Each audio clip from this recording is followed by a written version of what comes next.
Most important thing, right on top, spiritual capacity. Let me demystify it. Don't worry about what is written there.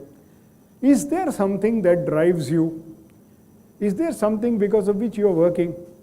My advice to all sales people has been, अगर तुम पगार के लिए sales के नौकरी में आए हो, निकल जाओ, नहीं बेच पाओगे तुम. You have to have a bigger purpose.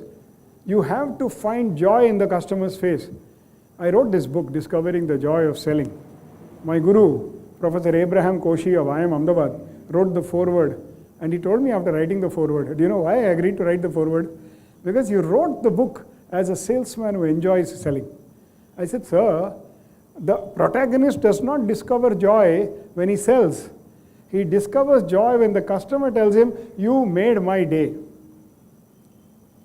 So are you in the business of making people's days?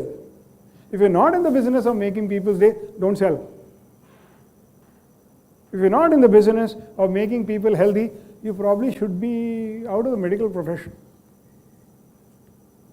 Is there a bigger calling? Is there a bigger purpose? 2 years back, in December, coincidentally, AMA was completing 60 years, I was completing 60 years, on that very date actually.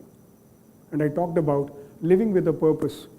What is your purpose? Yesterday in Indore, I asked a young man, where do you see yourself 10 years from today? He says, I have no idea. I told him, get idea. I mean, I didn't ask him to get a mobile connection. I asked him to connect with himself. If you don't know what you're going to do 10 years down the line, you might as well be drifting. This is probably what is going to keep people alive and durable and ticking and clicking.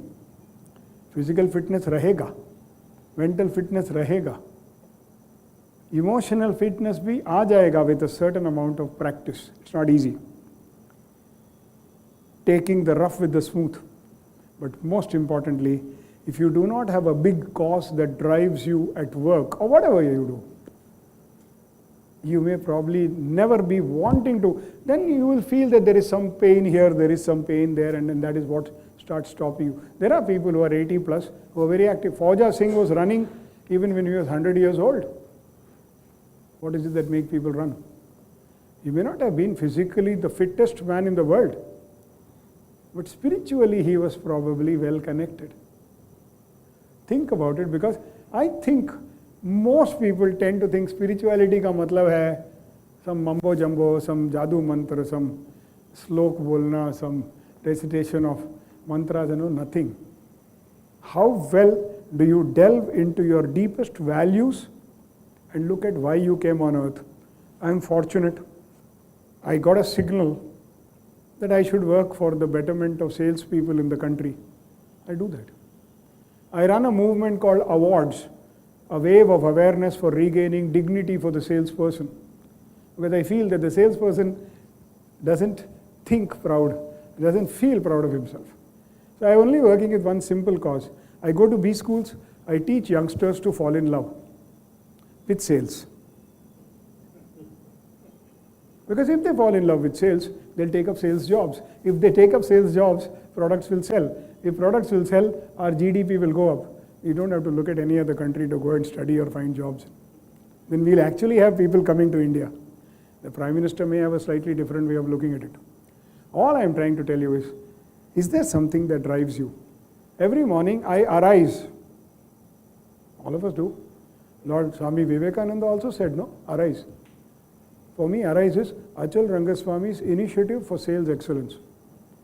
Each one of us asks, ASK, I ask, acquire sales knowledge. That's it. I may be short-sighted, I may be obsessive, I may be focused only on one subject, but it drives me. Every morning I get up, tomorrow morning, Sunday morning, when everybody would be wanting to sleep, Raat bhar garba kiya hai. That's what they're going to say. Last Sunday I asked all my students, aap mein se kitne log aayenge? Said, sab aayenge. Because I told them, don't worry, AMA will give you fafda jalebi. If that drives you, good enough. And the point I'm trying to make is there something that drives you? Is there a deeper cause?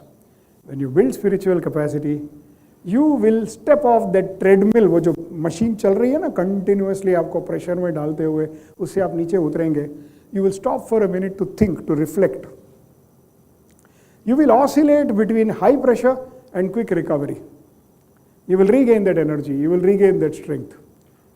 You cannot stay in a permanent state of stress. You need to come down. And then you go back. You cannot succeed without keeping in sight the big picture. The big picture that I said is, what is it that drives you? What is it that makes you get up in the morning, irrespective of fever, the cold, the weather, or a bus strike? So here, staying grounded, being a little cool about things. Meditation is a very difficult word. I can't meditate. I find it very difficult to close my eyes because some fly or some mosquito bothers me. But ladies and gentlemen, I meditate 7 hours a day or 8 hours a day. The moment I get into a training room, my meditation begins. The moment my training ends, my meditation closes. Can you do that? It's simple. Can you write down your thoughts and forget it?